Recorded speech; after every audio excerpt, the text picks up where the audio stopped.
My husband and my sister were holding hands at a restaurant. I was 39 weeks pregnant with his child. When I confronted them, they brushed me off as just hormonal. They had no idea I was about to cancel their baby shower and destroy them both in court. I saw them through the restaurant window before they saw me. My husband Marcus's hand was laced through my sister Elena's fingers on top of the white tablecloth. Not holding, laced. The way you do when you're not just touching someone, when you're claiming them. His thumb was making slow circles on her wrist. She was laughing at something he'd said, her head thrown back, her free hand on his forearm. Possessive, intimate, familiar. I was 39 weeks pregnant with his child, standing on swollen feet in the parking lot of Giuseppe's, the restaurant where Marcus proposed to me 4 years ago, watching my husband stroke my sister's hand like I didn't exist. The baby kicked hard, like she knew. I'd been married to Marcus for 3 years when I got pregnant. We'd been trying for 18 months, tracking ovulation, taking supplements, the whole desperate ritual. Elena had moved in with us 6 months before I conceived, after losing her job and apartment in the same week. Just temporary, she'd promised, sleeping in our guest room, eating our food, borrowing my clothes. Marcus was a commercial real estate attorney, successful, charming. The kind of man who remembered everyone's birthday and tipped well and made you feel like you were the only person in the room when he looked at you. Elena was 28, 6 years younger than me, and worked in marketing when she worked at all. Beautiful in that effortless way I'd never managed, even before pregnancy, bloat, and swollen ankles. Your sister's having a rough time, Marcus had said when I hesitated about her moving in. We have the space. It's family. Family. I told myself the weird feeling in my stomach was morning sickness. The first red flag came 3 months into her stay. I came home early from a doctor's appointment, routine glucose test, and found them in the living room. Nothing scandalous. They were just sitting on the couch watching a movie, but Elena was wearing my bathrobe, my expensive silk one from our honeymoon, and Marcus's arm was stretched along the back of the couch behind her shoulders. Hey! Elena jumped up, tightening the robe. How was the appointment? Fine. Is that my robe? Oh God, sorry. Mine was in the wash and I didn't think. It's fine, Marcus interrupted, his voice smooth. We're family. What's yours is hers, right? I didn't answer. I went upstairs and found her laundry basket. Empty. Nothing in the wash. I told myself I was being hormonal. The second flag. Marcus started coming home late. Client dinner, he'd say, smelling like wine and women's perfume. Not mine. Something floral and young. Elena started wearing that perfume 2 weeks later. When I mentioned it to my friend Rachel, carefully, casually, over lunch, she frowned. Have you noticed anything else? Like what? Like anything? My hands were shaking. I put down my fork. I'm probably just paranoid. Pregnancy brain. Trust your gut, Rachel said. It's usually right. But I didn't trust my gut. I trusted Marcus. I trusted Elena. I trusted that my husband wouldn't destroy our family before our daughter was even born. I trusted that my sister wouldn't betray me in the most fundamental way possible. I was wrong. The baby shower was scheduled for Saturday, April 15th, 2 weeks before my due date. Elena had insisted on planning it. Let me do this for you. And I'd been grateful. Pregnancy exhausted me. I fell asleep at 8 p.m. most nights, too tired to notice that Marcus stayed up late,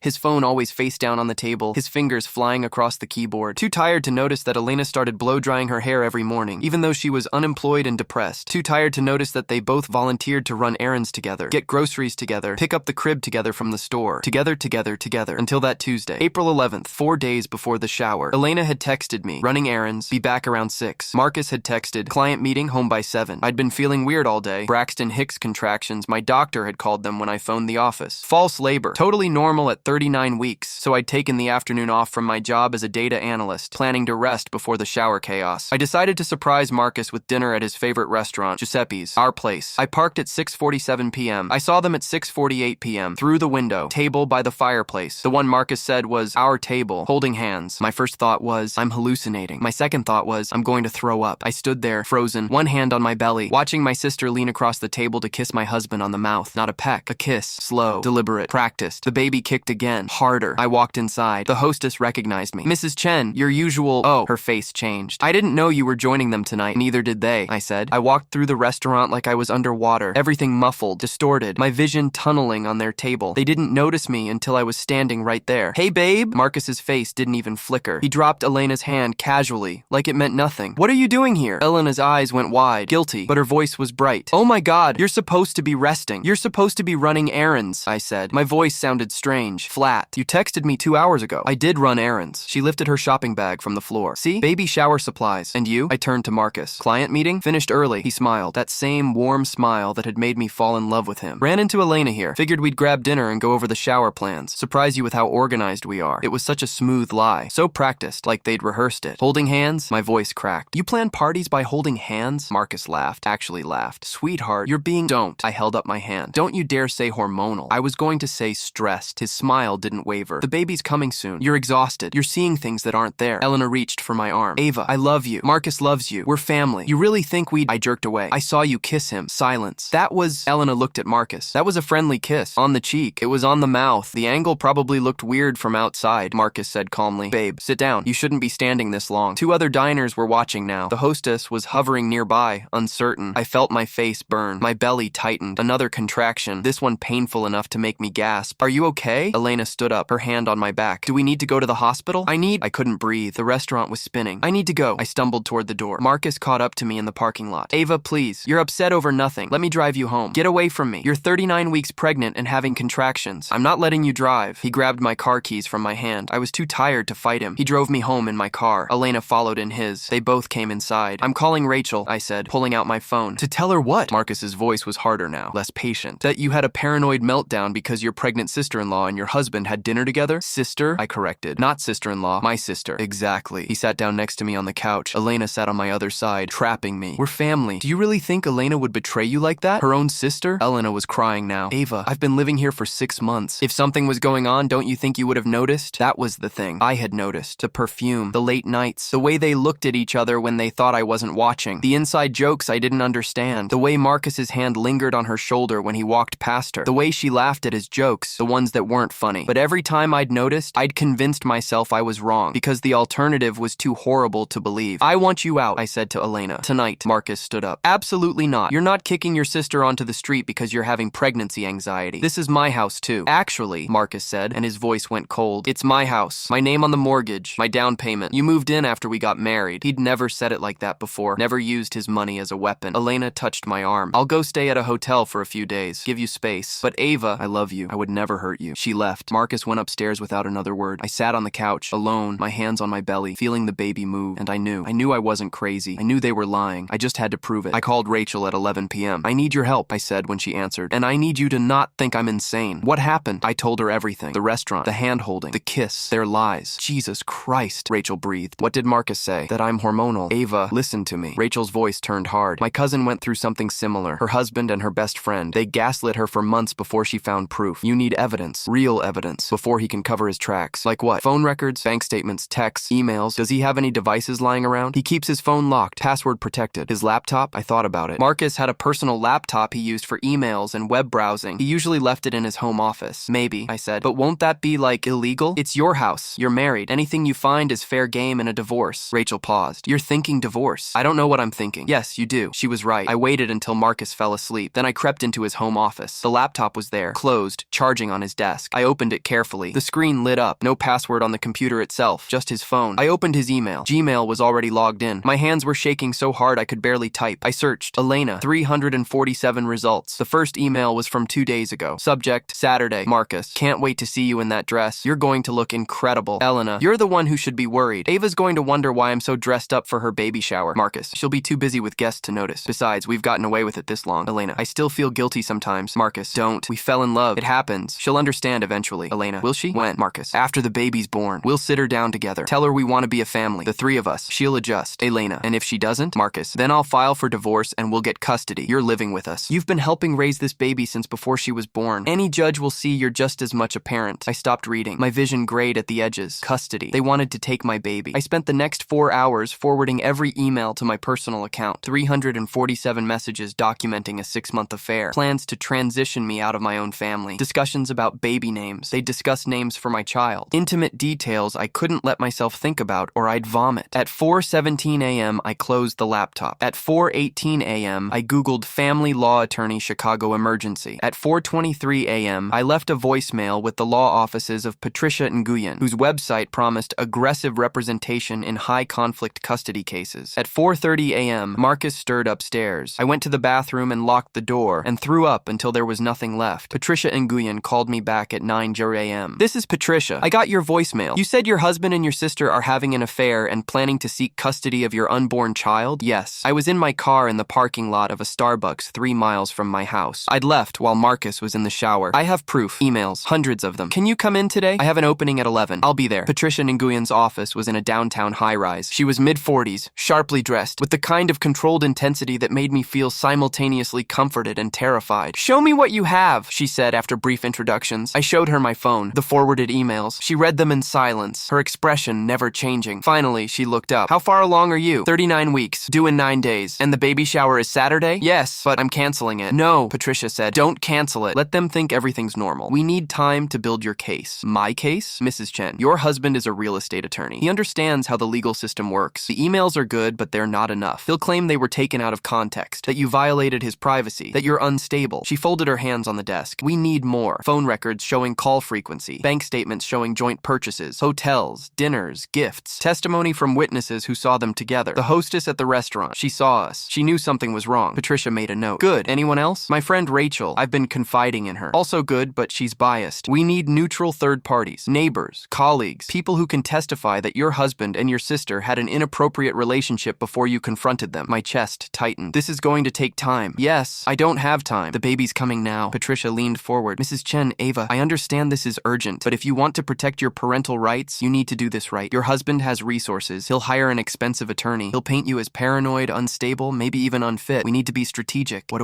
do? You go home. You act normal. You let the baby shower happen. You smile and thank your sister for planning it, and you collect more evidence. In the meantime, I'll file for an emergency custody order and a restraining order against your husband, effective the day the baby's born. But I need you to hang on for a few more days. I thought about going home, sleeping in the same bed as Marcus, watching him pretend to love me while planning to steal my child. I can't do it, I whispered. Yes, you can. Patricia's voice was firm. Because you're a mother, and mothers do impossible things to protect their children. I went home. Marcus was in the kitchen making breakfast. Pancakes, my favorite. Hey, babe, he kissed my cheek. Feeling better? Yes, I'm sorry about last night. I was hormonal. His smile was relieved, triumphant. It's okay. We understand. Right, Elena. Elena was sitting at the counter, already back in my house wearing my sweater. Of course, she said. We're family. I sat down and ate the pancakes and tasted nothing. The next 3 days were the longest of my life. I went to work. I came home. I smiled at Marcus. I helped Elena finalize the baby shower details, the pink balloons, the diaper cake, the catering order. At night, while Marcus slept, I collected evidence. I photographed his credit card statements, charges at hotels, expensive dinners, a jewelry purchase, $2,400 at Tiffany's. He'd never bought me anything from Tiffany's. I scrolled through his text messages when he left his phone on the bathroom counter. Nothing explicit. They were too smart for that, but enough. Inside jokes. Emojis. Goodnight messages sent at 1 a.m. when he was supposedly asleep next to me. I called the hostess at Giuseppe's. Her name was Maria. She remembered me. I need to ask you something, I said, and I need you to be honest. How many times have my husband and sister been to the restaurant together? Silence. Maria, please. I'm not angry. I just need to know. Maybe 10 times? In the last few months. Always the same table. They asked for it specifically. Our table. Yes. Did they ever kiss? Hold hands? Another pause. Yes. I'm sorry. I thought maybe, I don't know. I thought maybe it was an open marriage or something. It's not. I'm really sorry. Would you be willing to testify to that in court? You're taking him to court? I'm protecting my baby. Then yes, absolutely. I added Maria to the list Patricia was building. Saturday arrived. April 15th, the baby shower, 50 guests, pink decorations everywhere. A 3-tier cake with "Welcome Baby Chen" and frosting roses. Elena had outdone herself. I stood in my living room, 9 months pregnant, surrounded by friends and relatives, and smiled until my face hurt. Marcus made a speech. I'm so grateful for my beautiful wife Ava and for my amazing sister-in-law Elena who planned this incredible day. We're so lucky to have her in our lives. Elena stood next to him, glowing. Rachel caught my eye from across the room. She knew. I'd told her the plan. I opened gifts, onesies, blankets, a stroller, a car seat, a baby monitor. Every gift felt like a weight. At 3 p.m., I excused myself to the bathroom and called Patricia. How are you holding up? She asked. I don't know how much longer I can do this. You're doing great. I've filed the paperwork. The restraining order and emergency custody motion will be served Monday morning, before your due date. We'll have a hearing within 48 hours. How's the evidence coming? I have everything you asked for. Bank statements, witness testimony, the emails. Good. After the baby's born, we move fast. He won't know what hit him. I hung up and went back to the shower. Elena hugged me. Are you having fun? It's perfect, I lied. You deserve it, she said. You're going to be such a good mom, and you were going to try to take that from me. That night, after everyone left, I went into labor. Real labor, not Braxton Hicks. Contractions 5 minutes apart. It's time, I told Marcus at 11:47 p.m. We drove to the hospital. Elena came too. For support, she said. I labored for 14 hours. Marcus held my hand. Elena wiped my forehead with a cool cloth. At 1:32 p.m. on Sunday, April 16th, I gave birth to a 7-pound, 4-ounce baby girl. I named her Claire, after my grandmother, the only person in my family who'd ever really protected me. Marcus cried when they placed her in his arms. She's perfect, he said. Elena cried too. She looks like you, Ava. I was too exhausted to cry, too numb. I just held my daughter and thought, I'm not letting them take you. Monday morning, Marcus left for work at 8 a.m. At 8:17 a.m., a process server arrived at our house and handed him papers in the driveway. He called me at 8:22 a.m. What the fuck is this? His voice was ice. A restraining order? Emergency custody motion? I know everything, Marcus. Silence. You read my emails. All of them. Mo, you violated my privacy. You violated our marriage. Ava, don't. I have a lawyer. Speak to her. I hung up. Elena called 60 seconds later. What the hell did you do. What I had to do. You're crazy. You're going to regret this. No, I said. You're going to regret underestimating me. I hung up on her too. The emergency custody hearing was Wednesday, April 19th at 2:00 p.m. in family court. Judge Rebecca Thornton presiding. 53 years old, 22 years on the bench. Known for being fair but tough, Patricia presented our case methodically. The emails, the bank statements, Maria's testimony about the restaurant visits, Rachel's testimony about my suspicions, character witnesses who'd seen Marcus and Elena together. Marcus's lawyer, a man named David Ross, expensive suit, slicked back hair, argued that I was emotionally unstable, that I'd violated Marcus's privacy, that the emails were taken out of context. What context? Judge Thornton interrupted. Makes we'll get custody and she'll adjust appropriate for a man discussing his wife and newborn child. David Ross had no answer. Patricia introduced Exhibit M, Marcus's text to Elena from Sunday night after Claire was born. Marcus, she's not going to let this go. We need a new plan. Elena, what kind of plan? Marcus, prove she's unfit, postpartum, unstable, whatever it takes. Judge Thornton read the text twice, then she looked at Marcus. Counselor Ross, does your client have anything to say for himself? Marcus stood. Your Honor, I love my wife. I made a mistake. I'm willing to do whatever it takes to fix this. By plotting to take her child? Judge Thornton's voice was sharp. I was emotional. You didn't